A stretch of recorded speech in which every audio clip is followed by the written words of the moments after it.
الحمد لله وكفى وسلام على عباده الذين اصطفى أما بعد أعوذ بالله من الشيطان الرجيم بسم الله الرحمن الرحيم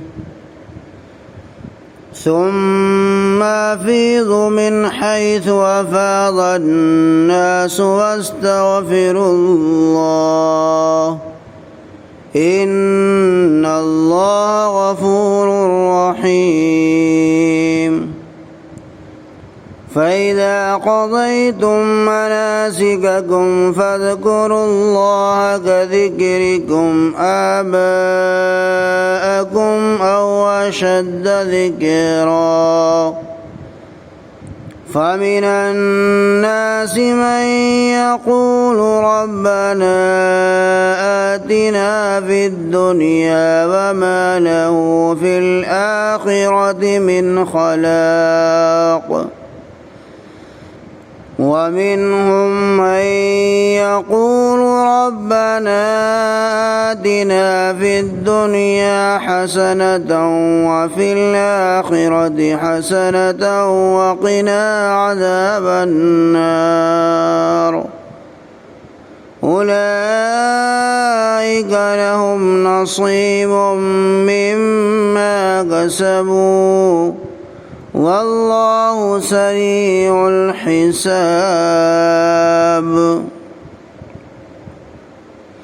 پھر جہاں سے لوگ واپس آتے ہیں تم بھی وہاں جا کر وہیں سے واپس آؤ اور اللہ سے مغفرت چاہتے رہو، بے شک اللہ درگزر کرنے والے اور نہایت مہربان ہیں۔ نیز جب حج کے افعال ادا کر لو تو جیسے اسلام سے پہلے اپنے باپ دادا کو یاد کرتے تھے اسی طرح بلکہ اس سے بڑھ کر تم اللہ کو یاد کرو۔ پھر کچھ لوگ تو وہ ہیں جو کہتے ہیں ہمارے رب ہمیں دنیا ہی میں دے دیجئے اور آخرت میں ان کا کوئی حصہ نہیں ہے، اور کچھ ایسے لوگ بھی ہیں جو کہتے ہیں ہمارے پروردگار ہمیں دنیا کی بھی بھلائی عطا فرمائیے اور آخرت کی بھی، اور ہمیں دوزخ کے عذاب سے بچا لیجیے۔ یہی لوگ ہیں جن کو ان کے اعمال کی وجہ سے آخرت میں حصہ ملے گا اور اللہ جلد حساب لے لیں گے۔ قرآن کریم کی ان آیات کے اندر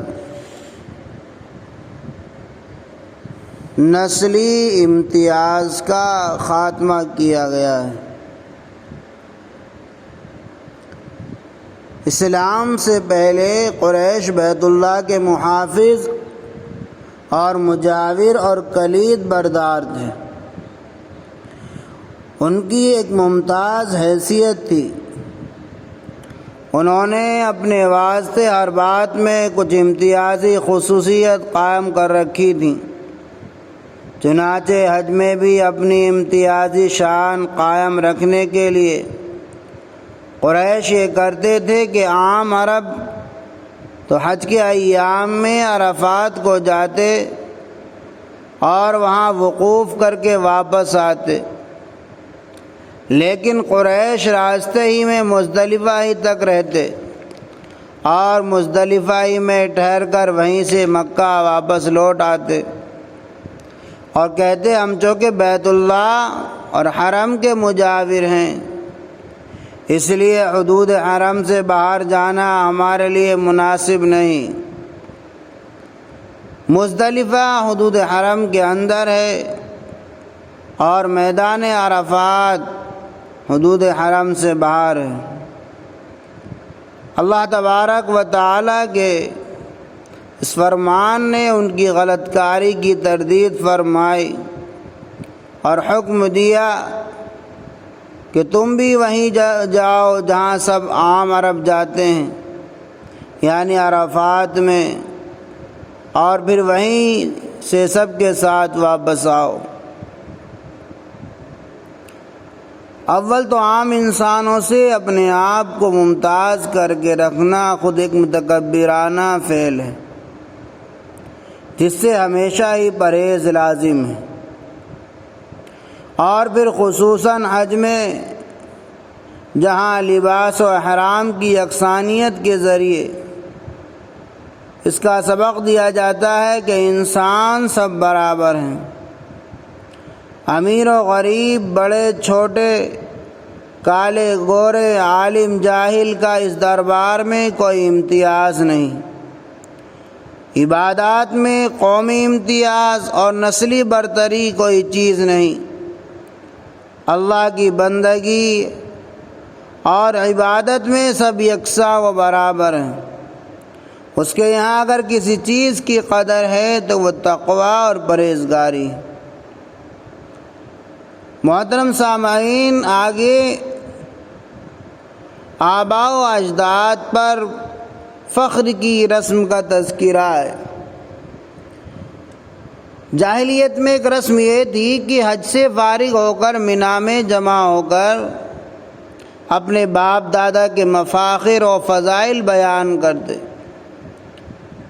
اللہ تعالیٰ بجائے اس بیہودہ شغل کے اپنے ذکر کی تعلیم فرماتے ہیں کہ تم جو مناسک و فرائض حج سے فارغ ہو کر مینا کے میدان میں جمع ہوتے ہو اور یہاں اپنے قبیلے اور باپ دادا کے کارناموں کا ذکر کرتے ہو، ایک دوسرے سے بڑھ چڑھ کر فخریہ انداز میں اپنی خاندانی عظمت کا اظہار کرتے ہو، اس قبیح رسم کی بجائے اللہ تعالیٰ کی حمد و ثنا، تسبیح و تحلیل و تکبیر بیان کرو، کیونکہ انسان کو بزرگی اور برتری دینے والا، شرافت و عظمت عطا کرنے والا اللہ تعالیٰ ہی ہے، اس لیے ہر قسم کی حمد و ثنا اسی کے لیے مخصوص ہونی چاہیے۔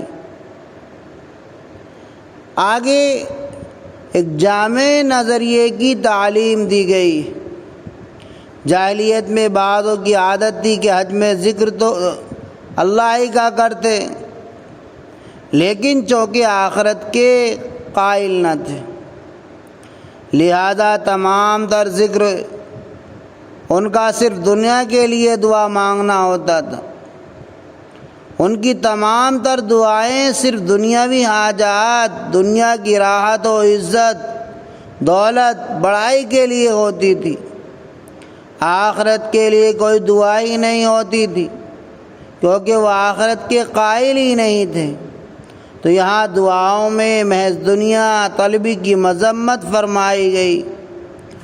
منکر آخرت ہو کر محض طالب دنیا ہونے پر بتلایا گیا ہے کہ اس کا آخرت میں کوئی حصہ نہیں اور وہ آخرت میں سراسر محروم و خاسر ہوگا، اور جو آخرت پر یقین و ایمان رکھتے ہوئے خیر و خوبی کا طالب ہوگا، دنیا میں بھی اور آخرت میں بھی اس کو دونوں جہان میں اجر و ثواب، اور دنیا اور آخرت میں ان دعاؤں کا نیک نتیجہ ملے گا۔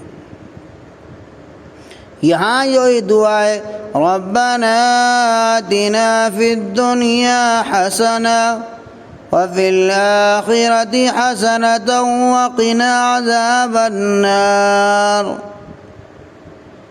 یہ ایک ایسی جامع دعا ہے کہ اس میں انسان کے تمام دینی و دنیاوی مقاصد آ جاتے ہیں، اور دونوں جہاں میں خیر و خوبی و بھلائی نصیب ہوتی ہے۔ روایت میں ہے کہ نبی کریم صلی اللہ علیہ وسلم بکثرت یہ دعا مانگا کرتے تھے، اور حالت طواف خانہ کعبہ میں تو ہر چکر کے اخیر میں خصوصیت کے ساتھ یہ دعا مسنون ہے۔ آیت کے آخر میں فرمایا، واللہ سریع الحساب۔ ایک طرف تو ان کو تنبیہ کی گئی جو آخرت پر ایمان نہیں رکھتے، اور محض دنیا کے طلبگار ہیں کہ اللہ تعالیٰ بہت جلد حساب لینے والے ہیں۔ اس دن یہ لوگ دیکھ لیں گے کہ آخرت کو بھول کر اور محض دنیا ہی کے طلبگار رہ کر یہ کتنے نقصان اور خسارے میں رہے۔